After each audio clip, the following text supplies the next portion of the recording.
What originally got you started in martial arts?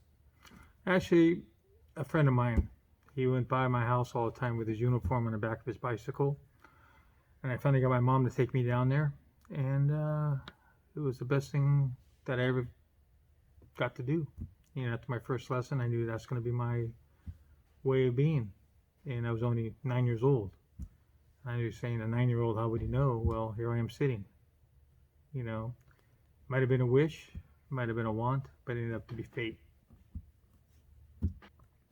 When you originally started practicing martial arts, when you first started, what goals did you have? And how have those goals changed over time?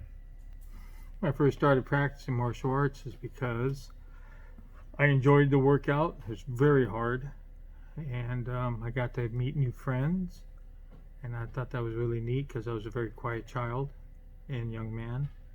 Um, I didn't have many goals. When I got my first belt, that was the biggest thing in my life. All I wanted to do was make sure I did good, and I had great mentors, and I wanted to be like them.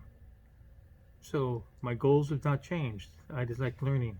I get free people who come into the school, and I talk with them, and I can learn something from them. I've been doing this a long, long time. So, in a nutshell, it's just the way what I do. In what way does practicing martial arts impact other areas of a person's life and your life in particular? Well, it teaches you how to think before you act, and if you have to, you can act and think at the same time. Depends on the situation. Also, what it's taught me was stay calm and to develop common sense. And what it does in personal life, that carries over, and anything you deal with business, you deal with protecting yourself or whatever you want to think about, you always have a well-rounded thought how to do it. And that's the best way to describe it for me. How does a person determine whether or not a martial arts school or a dojo is a good school? And also, when looking at martial arts schools, what are things that you would consider to be red flags? You know, that's a crazy question in a good way. There's so many schools out there now.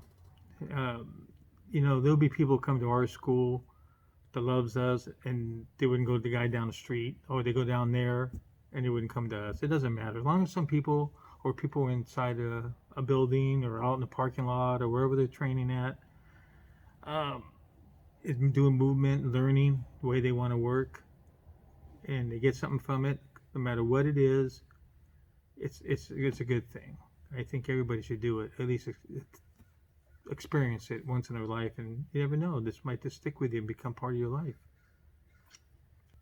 What character traits or skill sets do you think makes an excellent karate instructor? Person that cares. I have a saying: it's not how much you know, it's how much you care. Where you care, students pick up on that because you're still a student too. So more you care, more you want to help, and it gives me pleasure to see people get good and better and better.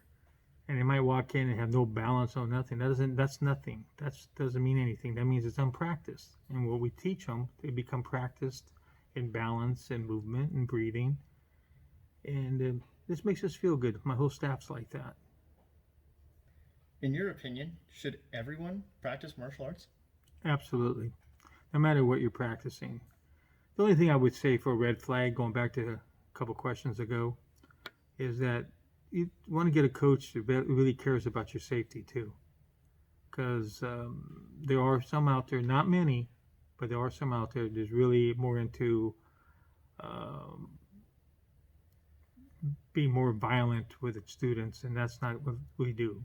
You can learn to protect yourself and others with a good mindset. You don't have to be a big tough guy. This martial arts, once you develop it, it'll be yourself, and when something happens, it is whatever comes out, and it will work. You just gotta let it be part of your own natural motion and not to think about it. With the rise in popularity of mixed martial arts as a sport, do you think MMA has had a positive or a negative impact in the world of martial arts as a whole? When I first started watching it, um, actually, Years prior to that, I was one of the few people who were on a rules committee for that type of stuff years and years ago. And I first started watching it, I, there was a break between striking and then takedowns. Now it's its own system. It's amazing. They're in great shape. They're very, very strong, very aggressive when they need to be. Most of them are pretty decent people. I think it's not going to do a big change in the martial arts in terms of combat. I think it's actually improved it. But remember, martial arts, there's more to it. There is katas, there's techniques, kicks, weapon work. That's a good foundation. So to lead to some maybe MMA fights, if that's what you want.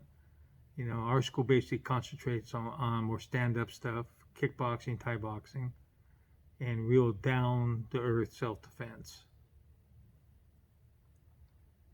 With kickboxing, wrestling, and ground submissions being the staples of competitive mixed martial arts, what would you consider the staples, quote unquote, of real world practical self defense? Very simple: eyes, throat, knee. Then if they want to fight after that, do it again. Guarantee you they won't want to fight after that. What do you think some of the biggest misconceptions people have about martial arts are that don't practice martial arts? They think all black belts are the same, and that's not true. Just because they're in a black belt over here doesn't make the same as you have a black belt over there.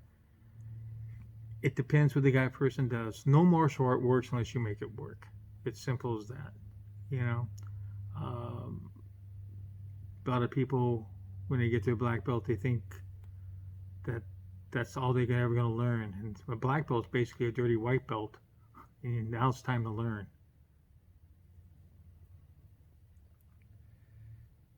Of all the martial arts weapons, what is your favorite or favorites and why? Oh, I like a knife. Very efficient. It's up close and personal. And it's, in real world, it's very efficient. And you can get a knife anywhere in the world. And by knowing what it can do, you also know what it can't do to you if you're smart enough to get away from it. Because it's not like the movies. They don't just shove it at you and hold it out there and you take it away. It doesn't work like that. When a person with a knife comes at you, either they're very well trained, and that means you'll never see it coming, or they're swinging it all over the place, and you're going to get cut. It's simple as that. But if you know about it, sometimes you'll understand about distance and movement and pick something up around the room or on the ground, whatever you got to do.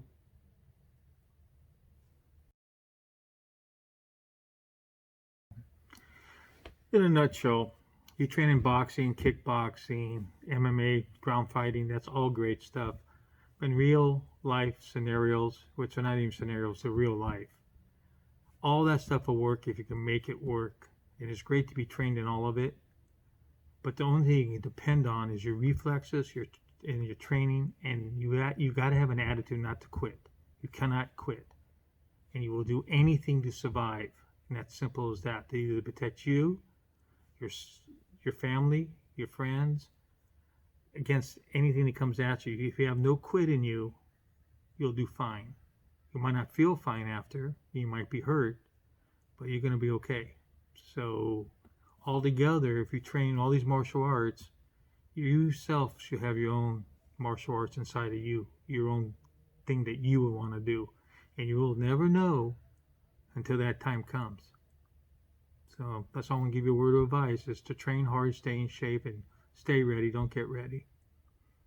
Basically, what I do, I'll be putting out a lot of videos, maybe not a lot, but on A to B protection techniques for urban self-defense. There's some out already, striking points of a human body, how to use eye shots, how to use a basic stick. There'll be some other ones coming out, and I learned all these martial arts so I can do a simple thing, A to B, and it's done. And if it's not, we do it again until it is done. So it all becomes, in terms of being in shape, distancing, mindset to win, and not to give up. Remember, in a street situation, the only thing you have is two choices, and it's win or win. There's no in between. And if you don't give up, you're going to win. That's it.